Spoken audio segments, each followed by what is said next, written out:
Techno International Bhatanagar, a member of Techno India Group, offers BTech and Diploma Engineering courses in its Love Green campus. For admission, contact the number shown. রাজ্যে ঘটে যাওয়া বেশ কিছু বিষয় নিয়ে সল্টলেকে BJP party অফিসে সাংবাদিক বৈঠক করলেন বিজেপি নেত্রী অগ্নিমিত্রা পল। অবনীন্দ্রনাথ ঠাকুরের বাড়ি ভাঙা থেকে শুরু করে অনুব্রত কিংবা মহেশতলার ঘটনা নিয়ে একাধিক প্রশ্নের উত্তর দিলেন অগ্নিমিত্রা পাল। এবং সমস্ত সংবাদ মাধ্যমের বন্ধুরা যারা আজকে এসেছেন তাদেরকে ধন্যবাদ জানাই। একটি বিশেষ বিষয় আপনাদের সামনে তুলে ধরতে চাই। আপনারা বিষয়টি হয়তো অনেকেই জানেন, কিন্তু বাংলার মানুষের এই বিষয়টি জানাটা অত্যন্ত জরুরি। সেই কারণে আজকে যে বিষয় নিয়ে কথা বলতে এসেছি সেটা পশ্চিমবঙ্গ কেন, সারা ভারতবর্ষ এবং সারা পৃথিবীর বাঙালির কাছে অত্যন্ত বেদনাদায়ক। শান্তিনিকেতনের অবনীন্দ্রনাথ ঠাকুরের যে বাড়ি, সে বাড়ি ভেঙে ফেলা হয়েছে। গত রবিবার 1 জুন এই বাড়িটিকে সম্পূর্ণভাবে ধূলিসাৎ করা হয়েছে। আপনারা জানেন অবনীন্দ্রনাথ ঠাকুর 1941 সালে কবিগুরু মারা যাওয়ার পরে 1942 সালে উনি বিশ্বভারতীর দ্বিতীয় আচার্য হন। অবনীন্দ্রনাথ ঠাকুর মহর্ষি দেবেন্দ্রনাথ ঠাকুরের মেজ ভাই গিরীন্দ্রনাথ ঠাকুর, তার ছেলে গুণেন্দ্রনাথ ঠাকুর ও সৌদামিনী ঠাকুরের কনিষ্ঠ সন্তান ছিলেন। এই বাড়িটি তার ছেলে 1 বিঘে জমির উপর বানিয়েছিল এবং এই বাড়িটিতে অবনীন্দ্রনাথ ঠাকুর বহুদিন এসে থেকেছিলেন। কিন্তু অত্যন্ত দুঃখের যে অবনীন্দ্রনাথ ঠাকুর বাঙালিকে এবং ভারতবর্ষকে সেই ভারত মাতার যে চিত্র সেটি তিনি দিয়েছিলেন, এবং তিনি যে এক বিখ্যাত চিত্রশিল্পী ছিলেন শুধু তাই নয়, তিনি একজন বিখ্যাত সাহিত্যিকও ছিলেন। প্রত্যেক বাঙালি বাড়ির ছেলেমেয়েরা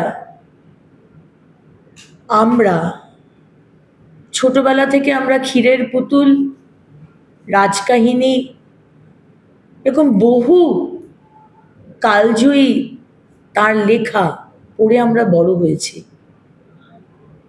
আজকে এই যে জমি এবং এই যে বাড়ি, সেই জায়গাটির নামও দেওয়া হয়েছিল আবানপল্লী, অবনীন্দ্রনাথ ঠাকুরের নাম দিয়ে। বাড়িটির নাম ছিল আবাস, কারণ সেখানকার মানুষরা, সেখানকার স্থানীয় মানুষরা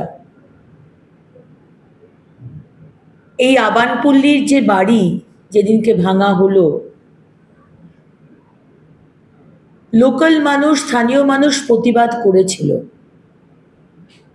কিন্তু কি অবাক যে বলা হচ্ছে যে এই বছরের ফেব্রুয়ারি মাসে এই বাড়িটিকে ভাঙার চেষ্টা করা হয়, কিছুটা ভাঙাও হয়। তখন বোলপুর পৌরসভার চেয়ারপারসন, তার নাম হচ্ছে পর্ণা ঘোষ, সেখানে একটি নিষেধাজ্ঞা জারি করা হয়। তাহলে আমার প্রশ্ন মমতা ব্যানার্জি আপনার কাছে, কারণ বোলপুর মিউনিসিপ্যালিটি আপনার আন্ডারে,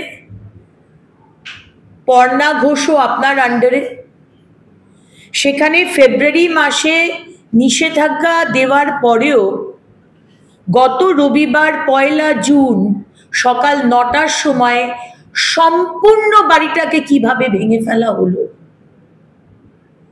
ফেব্রুয়ারি মাসে যখন বোলপুর মিউনিসিপ্যালিটি হস্তক্ষেপ করে তখন গেটে একটা তালা লাগানো হয়, কি অদ্ভুত ব্যাপার যে গেটের তালাটা, বাউন্ডারি ওয়াল গেটের তালা লাগানো রয়েছে, কিন্তু ভেতরের যে বাড়িটি সেটা ধূলিসাৎ হয়ে গেছে। কি যন্ত্রণার! এবং আমার প্রশ্ন মমতা ব্যানার্জির কাছে, যে এই বাড়িটিকে বলা হচ্ছে যে এই বাড়িটি ঠাকুর পরিবারের, তারা মেনটেন করতে পারছিল না বলে তারা বিক্রি করে দিয়েছে। তাহলে মুখ্যমন্ত্রী, আপনার কাছে আমার প্রশ্ন, আজকে হেরিটেজ ডিপার্টমেন্ট বা ট্যুরিজম ডিপার্টমেন্ট তারা কি করছে? আপনার দপ্তর, আপনার এই ট্যুরিজম বা হেরিটেজ ডিপার্টমেন্ট কেন এই বাড়িটিকে আপনাদের সরকারের হেরিটেজ ডিপার্টমেন্টের আন্ডারে নেননি? আজকে অবনীন্দ্রনাথ ঠাকুরের বাড়ি যদি ভেঙে ফেলা হয়, সেখানে আমরা শুনছি বহুতল বাড়ি হবে, ফ্ল্যাট হবে। অবনীন্দ্রনাথ ঠাকুরের বাড়িটিকে ভেঙে সেখানে মাল্টি স্টোরের ফ্ল্যাট বানানো হবে। সেখানে জমি মাফিয়া, জমি হাঙররা তারা মিলে এই চক্রান্ত করে ভেঙেছে, আর আপনারা কিছু জানেন না, এটা আমাদের বলতে চান? শুনতে পাইনি। ইলেকশনের আগে তো কবিগুরু রবীন্দ্রনাথ ঠাকুরকে নিয়ে অনেক বড় বড় কথা, তার বুলি আওড়ানো, বাঙালি, বাঙালির সত্তা, বাঙালির সংস্কৃতি, অনেক কথা বলেন। আজকে অবনীন্দ্রনাথ ঠাকুরের বাড়ি ভেঙে ফেলছেন, প্রমোটারদের হাতে বাড়ি চলে যাচ্ছে, তাহলে শান্তিনিকেতন তো দুদিন বাদে শান্তিনিকেতন হবে বিঘে বিঘে জমি, আপনারা ধূলিসাৎ করে সেখানে আবার প্রমোটারই করবেন। আপনাদের সরকার যদি থাকে, আপনার কাছে মমতা বন্দ্যোপাধ্যায় অনুব্রত মণ্ডলকে রক্ষা করা ইজ আ প্রায়োরিটি। অবনীন্দ্রনাথ ঠাকুরের বাড়ি রক্ষা করা আপনার কাছে প্রায়োরিটি নয়। অনুব্রত মণ্ডল 100 ঘন্টার ওপর হয়ে গেছে, মধুর শব্দ ব্যবহার করেও তাকে জেলে আপনি ঢোকাতে পারেননি। আপনি পুলিশ মন্ত্রী, আপনার পুলিশের পরিবারের মহিলাকে অপমান করার পরেও অনুব্রত আজকে গুন্ডা, সে আজকে ছুট পেয়ে রয়েছে। কিন্তু অবনীন্দ্রনাথ ঠাকুরের এই বাড়ি আমরা হারিয়ে ফেললাম। পুলিশের হাত কাঁপেনি, হাত কাঁপছে মমতা বন্দ্যোপাধ্যায়ের। কারণ মমতা বন্দ্যোপাধ্যায় অনেক গোপনীয় কথা, গোপনীয় ডিলিংস, এগুলো আমাদের কেষ্ট জানে। সেই কারণে মুখ্যমন্ত্রীর আদেশ ছাড়া, নির্দেশ ছাড়া পুলিশ মন্ত্রী, মুখ্যমন্ত্রীর পুলিশ একটা ক্রিমিনাল, একটা বজ্জাত, একটা লম্পট, যে লুম্পেন রাজ শুরু করেছে মুখ্যমন্ত্রী, ওটা আমাদের দিয়েছেন পশ্চিমবঙ্গকে, লুম্পেন রাজ। সেই কারণে তার নির্দেশে আজকে কেষ্টকে, অনুব্রতকে জেলে ঢোকানো হচ্ছে না। আপনারা নিশ্চিন্ত থাকুন, কেষ্টকে জেলে ঢোকানো হবে না। এরপর হয়তো একটা কোভিডের সার্টিফিকেট নিয়ে আসবে যে কোভিড হয়েছে। কারণ এই লুম্পেনরাই তো 26-এর বুথ রিগিং, বোমাবাজি, থ্রেট কালচার, মানুষকে গিয়ে ভয় দেখানো, এই গুন্ডারাই তো করবে। মুখ্যমন্ত্রীকে তো এদের হাতে রাখতে হবে, তাই না? সুতরাং অনুব্রতকে জেলে ঢোকানো হবে না। অনুব্রত মণ্ডলের যে চিকিৎসক, মানে যার পরামর্শে 5 দিন ধরে বিশ্রাম নিতে হচ্ছে, সেই ইফলার চৌধুরী, তিনি একদিকে ব্লক স্বাস্থ্য আধিকারিক, আবার অন্যদিকে অনুব্রত ঘনিষ্ঠ মলয়পীঠের যে বেসরকারি হসপিটাল, সেখানের আরএমও। একসঙ্গে দুটি জায়গাতে কিভাবে তার পক্ষে চাকরি করা সম্ভব, বা তিনি কিভাবে স্যালারি পাচ্ছেন? দেখুন, পশ্চিমবঙ্গে তৃণমূলে ঝান্ডা ধরলে আপনার জন্য একরকমের নিয়ম, আপনি মুসলমান হলে একরকমের নিয়ম, আর সাধারণ মানুষ, স্পেশালি হিন্দু বা খ্রিস্টান বা শিখ যদি হন, তাহলে একরকমের নিয়ম। এখানে এই ডক্টর হিটলার, তিনি দুরকম কাজের জন্যে দুটো দায়িত্ব সামলাচ্ছেন। সেখানে অনুব্রতর প্রেসক্রিপশন এবং সার্টিফিকেটও উনি দিয়ে দিচ্ছেন। কিভাবে দুর্নীতি করে ইল্লিগাল শুধু ডক্টর সার্টিফিকেট নয়, বার্থ সার্টিফিকেট, ডেথ সার্টিফিকেট, আপনাকে শুধু একটু খরচা করতে হবে। আপনি পশ্চিমবঙ্গে মুখ্যমন্ত্রী মমতা বন্দ্যোপাধ্যায়ের এই সরকারে আপনি যে কোনো জায়গা থেকে আপনি ডেথ সার্টিফিকেট, বার্থ সার্টিফিকেট বা ডাক্তার সার্টিফিকেট বা যে কোনো সার্টিফিকেট আপনি পেয়ে যেতে পারেন। বোলপুরের আইসিকে আক্রমণ করেছিলেন যে ছাত্র নেতা, তাকে দেখা গেল যে সঙ্গে সঙ্গে সাসপেন্ড করলো তৃণমূল ছাত্র মোর্চা, কিন্তু অনুব্রত মণ্ডলের ক্ষেত্রে দল এই ধরনের কোনো পদক্ষেপ করলো না। মানে এর পিছনে কি অর্থনৈতিক যোগাযোগ নাকি ভোট লুটের বিষয়? যে অভিযোগ দুটোই আছে, অর্থনৈতিক যোগাযোগ নিশ্চয়ই আছে। মুখ্যমন্ত্রীর কিছু অর্থনৈতিক ডিলিংস আমার ধারণা অনুব্রত জানে, এবং আমি দুয়ে দুয়ে চার করছি, কারণ ইডি বলেছিল যে গরু পাচারের টাকা কালীঘাটে যায়। কালীঘাটে কোথায় যায় আমরা জানতে চাইব। এবং তার সাথে থ্রেট কালচার। আর 8 মাস বাকি অ্যাসেম্বলি ইলেকশন, ডিসেম্বরের পরে আর কোনো কাজ হবে না, 8 মাস আমি ধরছি। 26-এ বীরভূমে এবং বীরভূমের আশেপাশে আমি যখন ইলেকশন লড়েছিলাম, বাই ইলেকশন, আসানসোলের বাই ইলেকশনে অনুব্রতকে বীরভূম থেকে নিয়ে যাওয়া হয়েছিল। কেন হঠাৎ অনুব্রত আসানসোলে গেল কেন? এই পুরোটাই হচ্ছে থ্রেট কালচার, বোমাবাজি, গুন্ডাগার্দি, মানুষকে ভয় দেখানো। তাই অর্থনৈতিক এবং গুন্ডাগার্দি দুটোর জন্যেই অনুব্রতর ওপর কোনো অ্যাকশন নিতে মুখ্যমন্ত্রী 10 বার ভাবছেন। চুটকো চাটকা, ওই যে বলেছেন না, এটা তো চুটকো চাটকা, মেয়র সাহেব বলেছিলেন, এটা চুটকা চাটকা একটা ইস্যু। মা বোনকে অশ্রাব্য ভাষায় গালি দিয়ে বিছানায় আসার যে আমন্ত্রণ, এটা ওনার কাছে চুটকো চাটকা।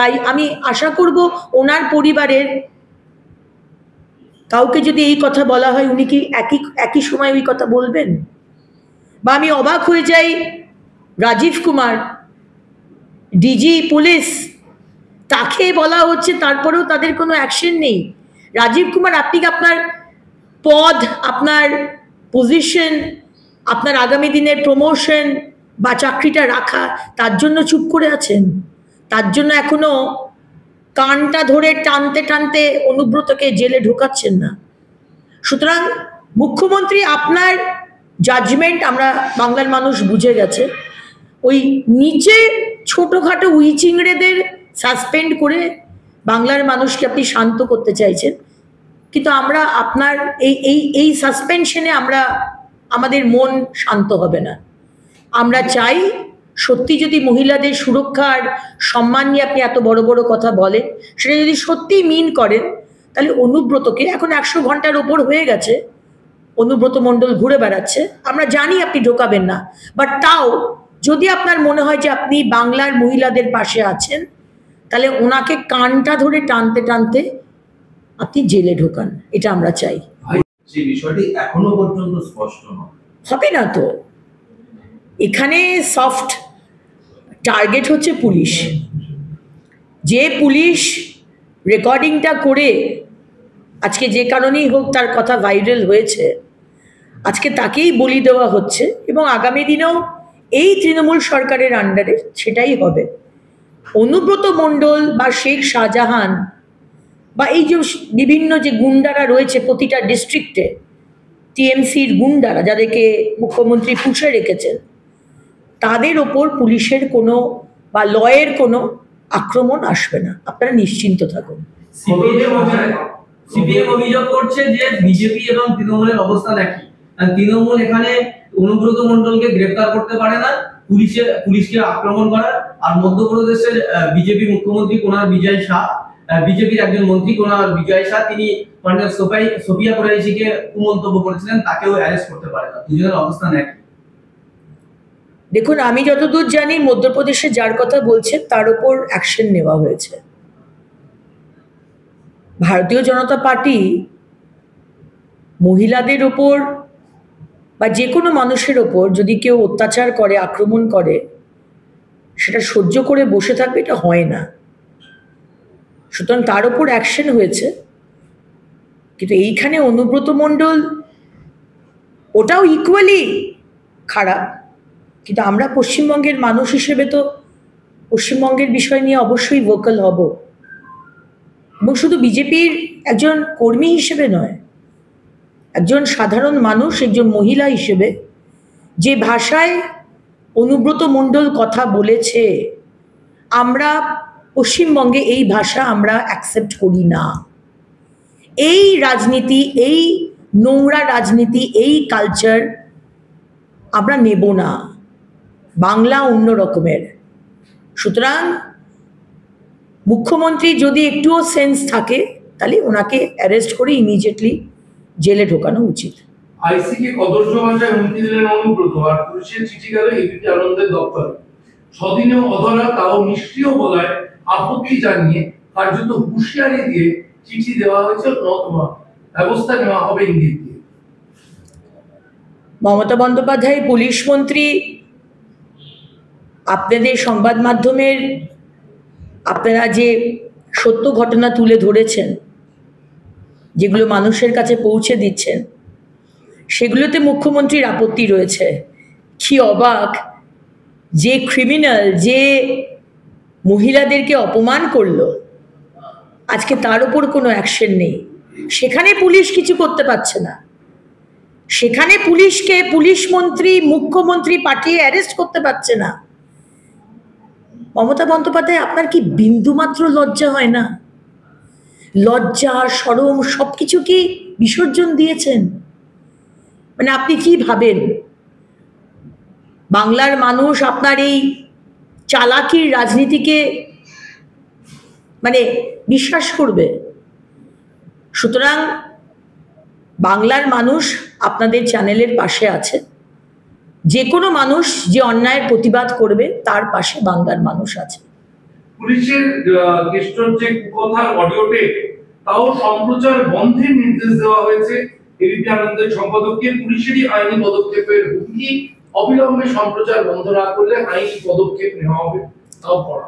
আইনি পদক্ষেপ নিতেই পারেন, আমাদের মাথার উপর আদালত রয়েছে। শর্মিষ্ঠা পালোনিকে গুরুগ্রাম থেকে ধরে নিয়ে আসবেন, আর ওয়াজাহাত খান, কাদরি, রশিদি মা কামাখ্যাকে অপমান করবে, ভগবান শ্রীকৃষ্ণকে অপমান করবে, তাকে অ্যারেস্ট করবেন না।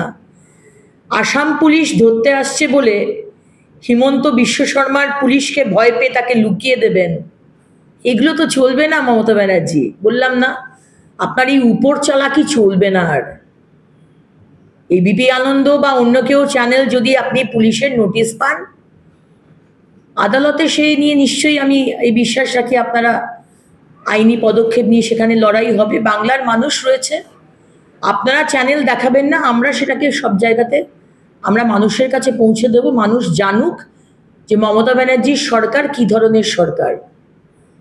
সামনে 1000 টাকার লক্ষ্মীর ভাণ্ডার দিয়ে পিছনে ওইদিকে সন্দেশখালিতে হিন্দু মহিলাদের বলা পিঠে বানাতে এসো পার্টি অফিসে, শেখ শাহজাহান আর তার বাইক বাহিনীকে মনোরঞ্জন করো, আর এদিকে পশ্চিমবঙ্গের পুলিশের বাড়ির মহিলাদেরকে তৃণমূলের নেতা মন্ত্রীদের মনোরঞ্জন করতে হবে পদ পাওয়ার জন্য বা পদ রক্ষা করার জন্য। এই পশ্চিমবঙ্গ আমরা হারগিজ হতে দেব না।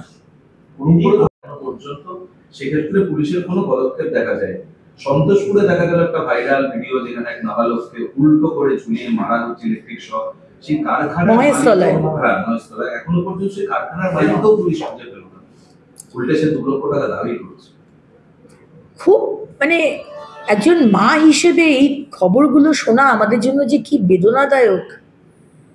একটি 14 বছরের ছেলে, তাকে উল্টো করে ঝুলিয়ে, খালি গা ছেলেটির, তাকে কারেন্ট দেওয়া হচ্ছে। সে একটি মহেশতলার, ডায়মন্ড হারবার আমাদের সাংগঠনিক জেলার মহেশতলার জিন্সের ফ্যাক্টরিতে সে কাজ করে। তার তো স্কুলে থাকার কথা ছিল। শ্রমমন্ত্রী মলয় ঘটক মহাশয়, আপনি এগুলো দেখেন না? ডক্টর শশী পাঁজা, আপনি তো শিশু কল্যাণ মন্ত্রী, একটা 14 বছরের বাচ্চা, তাও আবার মাইনরিটি সম্প্রদায়ের, মুসলমান, বাড়ি থেকে উত্তরবঙ্গ থেকে টেনে নিয়ে এসে তাকে কাজে লাগানো হয়েছে। এবং সে একা নয়, সেই ফ্যাক্টরিতে আরো বহু এই ধরনের বাচ্চা ছেলেরা কাজ করছে। অ্যাসিড নিয়ে ওই জিন্সের ফ্যাক্টরিতে কাজ হচ্ছে। সেখানকার পুলিশ, সেখানকার প্রশাসন এগুলো নজর দেয় না?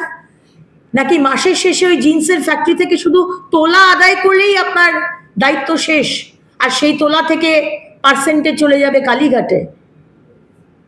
যাচ্ছে তাই অবস্থায় দাঁড়িয়েছে। এখনো ছেলেটিকে খুঁজে পাওয়া যায়নি। সে বেঁচে আছে না সে তাকে মেরে দিয়েছে পুলিশ জানে না। জিন্সের ফ্যাক্টরির যে মালিক সে পলাতক। কি হবে এরপরে? এরপরে সেখানকার সাংসদ বা সেখানকার বিধায়ক বা সেখানকার স্থানীয় তৃণমূলের নেতার হাত ধরে টাকা দিয়ে এসে ছুট পেয়ে যাবে। এটাই তো হয়ে আসছে। কোন জায়গাতে শাস্তি হচ্ছে আপনারা দেখতে পাচ্ছেন। ধর্ষণ হলে মিউচুয়াল করে নাও, ধর্ষকের সাথে মিউচুয়াল করে নাও, টাকা পয়সার লেনদেন করে পরিবারকে চুপ করিয়ে দেওয়া। আর এই ধরনের কেস হলো গরিব মানুষ ভয় দেখিয়ে টাকা পয়সা দিয়ে চুপ করিয়ে দেওয়া।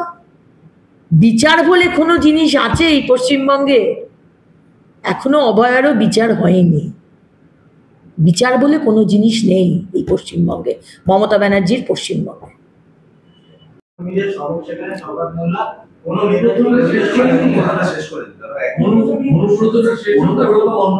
লয়ার, তিনি বিজেপির বোলপুর সাংগঠনিক জেলার লিগাল সেলের নেতা। অনুব্রত মণ্ডলের পাশে কি তৃণমূলের কোনো নেতা নেই বলে বিজেপির লিগাল সেলের নেতাকে তার আইনজীবী হিসেবে ধরতে হবে? আমি এটা বিষয় বলতে পারবো না, কারণ আমি বিষয়টা জানি না। এখন বিজেপির লিগাল সেলের নেতা সে যদি প্রফেশনালি তার কেসটা নিয়ে থাকেন তাহলে আমার এখানে কিছু বলার নেই, কারণ প্রফেশনালি তো যে কেউ যে কেস নিতে পারে। আমি এটা বিষয়ে খোঁজ নেব। আমি এটার সাথে সহমত নই। যদি উনি নিয়ে থাকেন এটা আনফর্চুনেট, আমি সেটা চাইবো না, কিন্তু ব্যাপারটা কি এক্স্যাক্টলি আমি সেটা জানি না। সুতরাং আমার জেনে বিষয়টিতে বলা উচিত। আমাদের দলীয় নেতা কর্মীদের সমস্যা কেন সংবাদ মূল্য? কোনো নেতা যদি গরিবের থেকে 1 টাকা নেয় সরাসরি তাকে সোশ্যাল মিডিয়া ভাইরাল করে দেবে।